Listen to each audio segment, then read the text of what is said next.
Salutations, this is Gremdavel, and welcome to another series of Dungeon Crawl Stone Soup. We are still in 0.32, and we ended the last series. I decided not to continue the last series, at least at this point, for a couple of reasons. One, I did ask people in the comments, and there was one person I think that was like, yeah, let's do another try with the Coglin Berserker. But I had more people be like, let's try something else. And one person in particular suggested something which I think might be a good idea.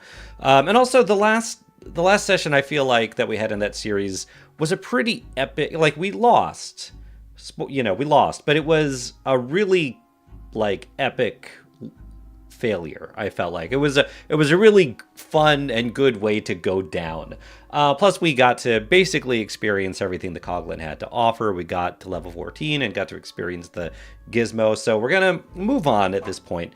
Someone in the comments suggested that we try a Mountain Dwarf, because that is one of the new species that came out more recently, replacing the Hill Orc. And that we try the Mountain Dwarf with Makhleb, because Makhleb has been revamped. And I think that's a good idea. I was thinking about doing Makhleb with like a genie or something, which might be fun. Makhleb has good synergy with the genie because Makhleb heals on kills, and the genie shares a health pool with their spell pool. They only have health. There's no spell points for the genie. But I think they're right. I think the Mountain Dwarf is going to be fun for a couple of reasons. One, I don't think I've ever actually won as a Mountain Dwarf or a Hill Orc. And I say as either because they're very similar. We'll take a look at the aptitudes. I'm going to pick Mountain Dwarf here, and then we'll go take a look. The Mountain Dwarf has good armor. I can't remember exactly what the Hill Orc's aptitudes were, but I think they're very, very similar to what the Mountain Dwarfs are here. It's almost a cosmetic change. I think one of the reasons they made the change is that they revamped Bio, the god Bio, which was one of the reasons that you would be a Hill Orc, was to worship that particular god. But they revamped Bio so that everybody can worship that god now, the Hill Orc god. So the Mountain Dwarf has good armor, like +1 armor, +1 shield, pretty poor dodging, really disincentivizes training any dodging or stealth. Shape-shifting also bad, but evocations is good. Invocations is really, really great for Mountain Dwarves, which means that worshiping a god that does well the higher your invocation skill is, really encourages you to do that. Makhleb is one of those gods. So I think that should be fun. I think that's a good idea. Pretty decent willpower as well. They've got +1 fighting, and they've got really great weapon aptitudes, especially for maces and flails and axes. And staves get a +1 too, which is in the realm of possibility. Unlikely, because we, usually will want to use a shield, and most, staves, except for magic staves, are two-handed.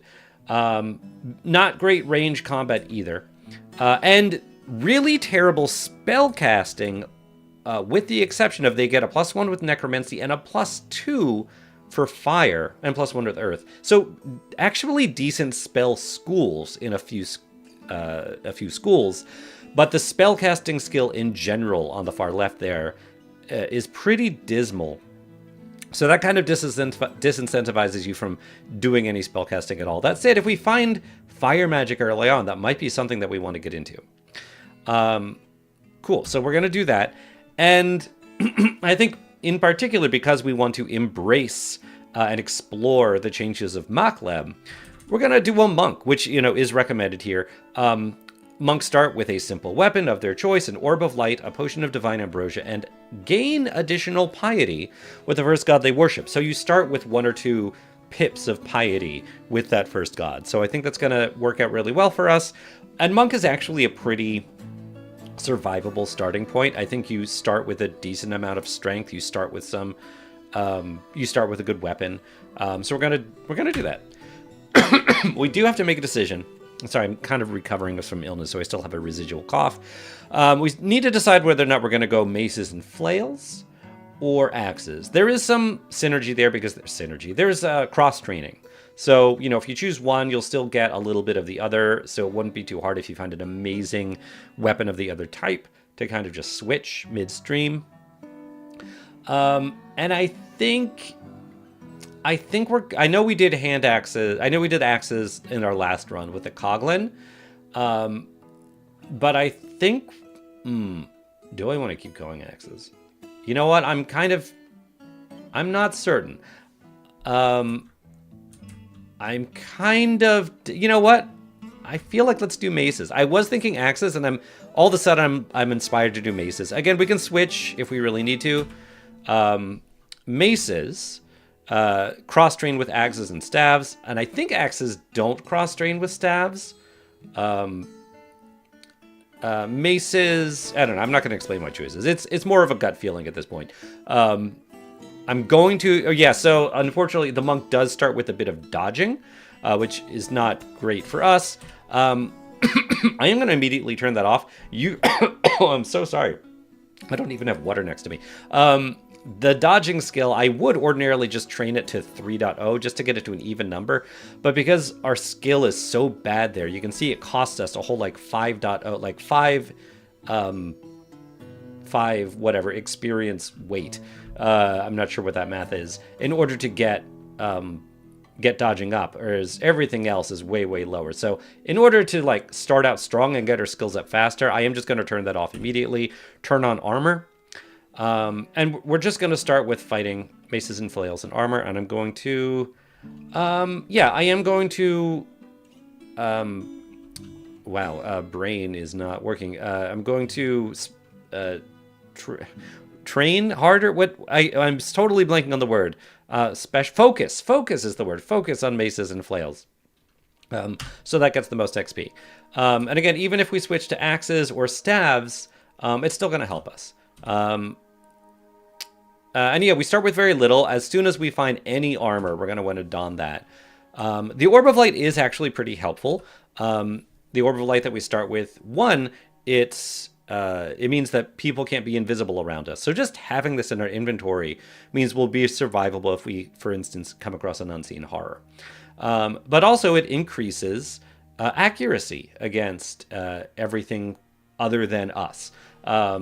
So that's a really nice bonus at the very beginning. Reduces our stealth, but we are not a stealthy build here. Okay, but we're immediately faced with a pack of jackals. We're going to immediately find out just how survivable we are. Let me see if I can make sure... Yeah, at least here we can only fight 2 at once. Nice. Yeah, pretty decent. All right, Auto Explorer. Hello, Ball Python. Let me back up, because I don't want to fight that kobold as well. Okay. Still playing it, pretty careful. A +3 dagger of speed is a really good weapon at the very beginning of the game. Our attack delay right now is 1.2. And damage with the mace is 9. If we equip the dagger of speed... The damage is only 7, but the attack delay is twice as 0.6, twice as fast, and it's +3. So we are going to wield this for now. In fact, I'm gonna turn off maces and flails because we found this weapon. I'm gonna turn it back on, and in fact, I may even only train maces and flails once we find a better flail. But this is just going to be a better starting weapon for a while. And so I'd rather train up our fighting and armor skill. And I know we don't have armor right now, but we'll find armor this floor of some kind. Ring of protection from cold.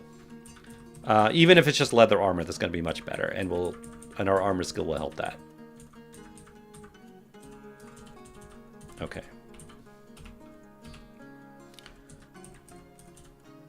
Okay. Endoplasm. Come to me.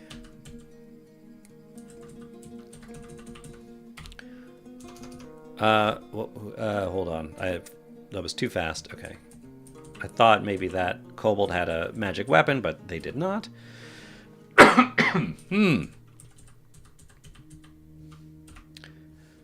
right, come here, rat. Back up. This is nice, this little corridor here. Feel very protected. So yeah, the Mountain Dwarf is a pretty... I mean, it's the very first species listed when you start the game under the easy species. Or not easy, simple, not easy.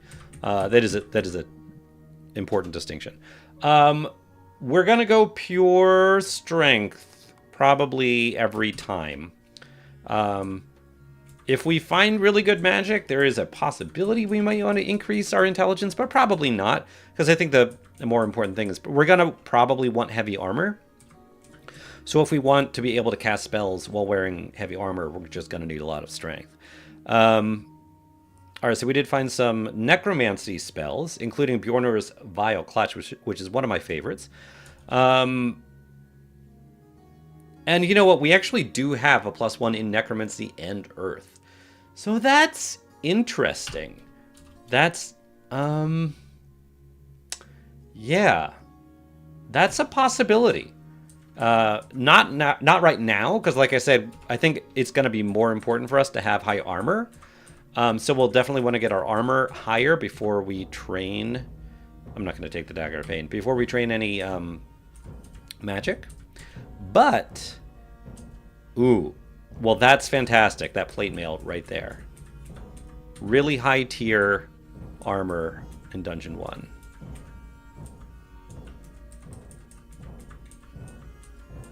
Okay. So if we look at this, you can see our armor class is going to increase by 8.7. Our dodge, or not a dodge, our evasion decreased by less than that, 7.6. But as we increase our armor skill, that's just going to get better and better and better. So it's already better than what we are doing. Let's go ahead and put that on. We don't suffer a penalty here from that. Our attack rating is the same. It's not like a shield. Here's a staff, though. Staff of Alchemy. All right, and that's everything on this level. You know what? I will take the Staff of Alchemy just in case we need some early poison resistance in a niche situation. All right, let's go down to Dungeon 2. Actually, did I find... No, I didn't find any additional jewelry. No evocations. Oh, hello. Hello, Evening Star, which is the highest damage one-handed mace